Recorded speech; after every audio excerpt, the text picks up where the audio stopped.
Hey guys, and welcome to another Factorio Friday Facts discussion number 258, new auto place. And I'm joined by Scarhoof, as always. What's up? What's up? So I put the because I was going to say something, but I want to, of course, introduce you first. But basically, this title is like really confusing to me. Basically, guys, this is about the map generator. It's a little technical, a little dry. Yeah, it's so this is actually the map generator Friday Facts. I don't know, autoplay, I don't know. So what we're going to do is we're going to read through this first section because this is stuff that's not super technical and pretty important, generally. The second part is super long and technical, so Afflixian, who has written me awesome summaries before, wrote another summary, which I'm literally just going to read a summary and not even read any of this because it's really dry, really technical, and it would take forever. So let's hop into it. So this first part's written by Twinson. One of the things in the large to-do list for 17 is giving a final polish to the map generator. There are quite a few obvious problems now in 0.16, and some are less obvious ones. Here are some of the fixes, improvements, some work in progress. A combination of settings should no longer create strange maps such as circles of cliffs, which they link to a post. I don't really know I've never experienced this, I don't think. I don't really know what this means. I haven't seen it either. I mean, I commented on it, apparently, but I don't know. I'm not quite sure what that means, but it fixes it, so that's good.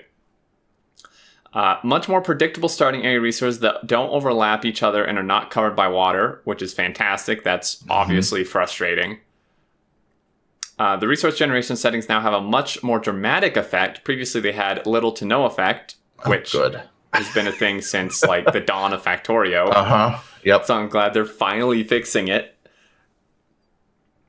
Increase the number of steps, small, medium, big, etc., for each setting from 5 to 9 for even more customization.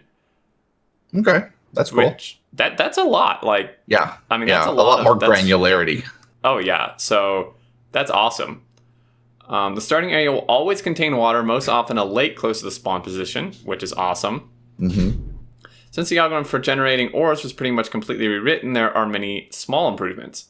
Now on that last one, have you actually seen a map that didn't contain water since they adjusted the map settings last time? I think I have. Okay. I remember you could get them a long time ago before they completely redid the map generations. But I don't remember seeing one. So I don't know if I've personally had one, but I've seen Anti get them. Okay. Because he rolls a bajillion maps. Yeah.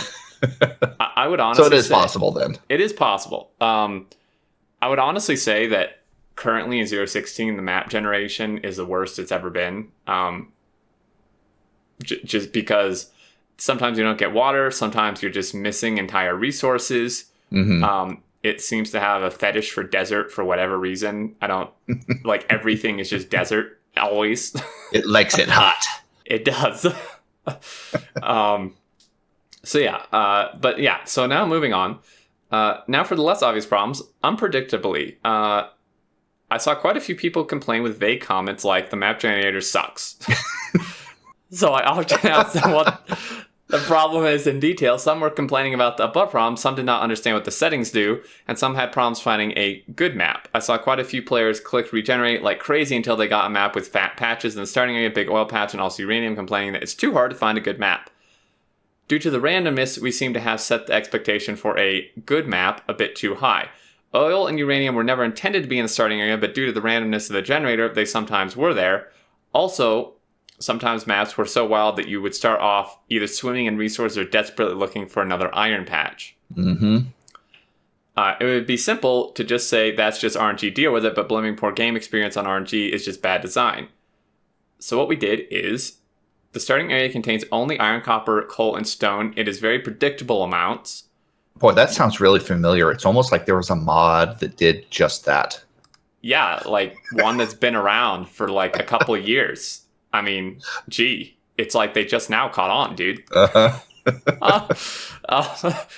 Uranium and oil are explicitly excluded from the starting area. I strongly disagree with this. I think this is a horrible decision. At very least, give us a tick box that puts them in, because there are certain game modes, gameplay settings, or whatever that you want to where you really need it. Especially like the like Antilles, he's going to want them all right there. Yeah, and at least giving us the checkbox that you have to manually go and turn it on. Right, it's just like the freaking research queue. It's like, at least give us the choice. Right. You know, I mean, because some people want it there for some specific gameplay reason. Right, and I mean, uranium, I mean, I could kind of understand. I mean, uranium's fairly late game. But like oil, you need oil before you can do blue science. So before you even do blue science, you need to go hunting for oil. And especially if you're someone who likes to set your starting area to like very big, which a lot of people do just to have some breathing room, that pushes the oil out even farther, right? Because the area is bigger, which automatically, according to this, would make it so there's no oil in that area. I think, I very much disagree with this. And like you said, for speed runs or other things, people may want it. Just put a tick box that's off by default or whatever, and then you can just be like, tick, allow uranium and oil in starting area. You know, it's, I don't know. If they leave it this way, I'm going to be pretty disappointed, and that's just even more reason to continue using RSO, honestly. RSO has always been better at the map generation, and I think it's going to continue to be, even with this. Or especially if they leave it like this.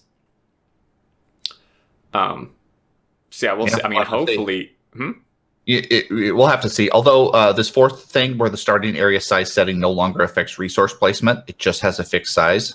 I guess as long as you can find a map where uranium and oil spawn just outside of that fixed size starting area, you might be okay. But still, again, now you're relying on RNG. Right, and I mean, because then you're back to the roll a bajillion maps to find oil that's actually like right on the edge of the starting area. Yep. You know, and it's, so, I mean, I'm hoping that RSO can change this, like... Oh, I'm sure they will be able to. The RSO will be able to undo the no oil in starting area thing. So yeah, I mean, the map generation, these all improve. I like all these improvements except for this one. So starting area resources are usually in one ore patch each, depending on settings. And the starting area patches are usually close together, which is nice. And then, of course, that last one, which you covered. It no longer affects the resource placement. It just has a fixed size. The starting area size settings. So, yeah. I mean, all good stuff there, except for the uranium oil one. Outside the starting area, the regular algorithm kicks in, so you can still get quite wild results, but they are far enough that it averages out. I believe this is a good balance where you can still have different experiences depending on your luck, but your starting experience is much more predictable and does not leave you with the feeling that you got screwed over by the map generator, except you get no oil. We definitely don't want the map generator to be extremely flat and predictable. Opinions on the subject are quite wild too, with people having different expectations of what a good map should look like. So we try to only make changes based on actual problems. This might seem a bit controversial, so we can add an option that disables the whole starting area logic for purists. Okay.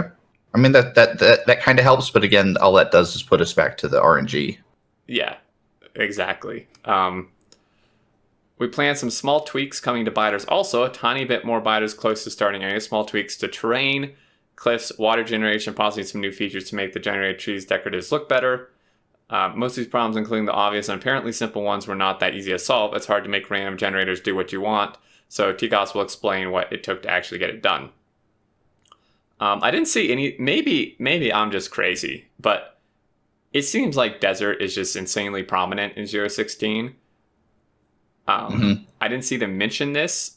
Maybe like it was fixed or changed via one of these other things, just like as a side effect. But yeah, I mean, I've seen it. Anti complains about it.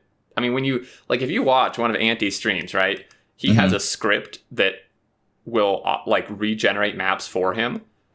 And I have literally seen him just like go through like 50, 100 maps and just, because they're all desert, they're just like, just like 20 in a row are just desert. and it's like, it's ridiculous. Even if you set desert to small, you still get desert. Yeah. But so we'll see. Maybe like the one where they say that, the effects of the settings will be actually much more predictable. Maybe that'll help it. Mm-hmm. So yeah, we'll just have to see how it works. Yeah, pretty much. We can't know for sure till we test it. So this next part, we do have some cool like topographical map things, where you can see some like resources, which I'm kind of just looking through now. But again, I'm just going to read this summary. So thank you to Afflixian for writing this. So the random generator, this is the TLDR of the technical part. The two values calculate probability of placement and richness. Overhauled in 16, except for resources. Now overhauled to resources well in 17. Changed how the functions work under the hood. All randomness can now be controlled by mods in Lua, which is really cool. Mm-hmm. I definitely expect some improvements and changes even to RSO to come in 017. New noise expression type, spot noise. It generates circular ore patches with high richness in the center and lower richness at the edges. Some extra noise that makes them non-circular, and he puts in quotes, "Boo, that's one of my complaints about vanilla ore." This allows for separating Staria area logic from the rest of the map logic, which is kind of like what Twinson set up here, is that they're going to be kind of like separate things. Yeah. And I mean, he said that basically he could just summarize it in like 5 sentences. So if you guys want to read this technical part yourselves, I mean, definitely check it out. There's a link in the description as always. But it would just take way too long to read all this. Yeah. Yeah, it's a lot. Yeah, so map generator improvements, awesome. If they are bad, then we'll just continue using RSO like we always have. So, not a huge deal. Yep. I'm looking at the very last map that they have right before the end. Mm-hmm. I'm only seeing 2 patches of oil on the entire map. Where is oil? I think you have to zoom in. Oh, okay. No, I see a third up near the top and a fourth in the upper right. Oh, okay. Yeah, they are hard to see, but they are. Oh yeah, there's some like apart. Yeah. There's not much oil though. No, there's not. Yeah, not at all. Patch does have a number of them. Like that one in the bottom left has a bunch of them, and the one to the north has a number of them. But still, I don't know. I guess we'll just have to wait and see. Yeah, definitely. So will be interesting as always, and we'll just wait until 017 comes out to see what the deal is. Yep. But I think that's it. No last thoughts? Nope. Enjoy the weekend. Yep. All right, guys. Everyone enjoy the weekend. Thanks for watching. Hope you enjoy, and we'll see you next time.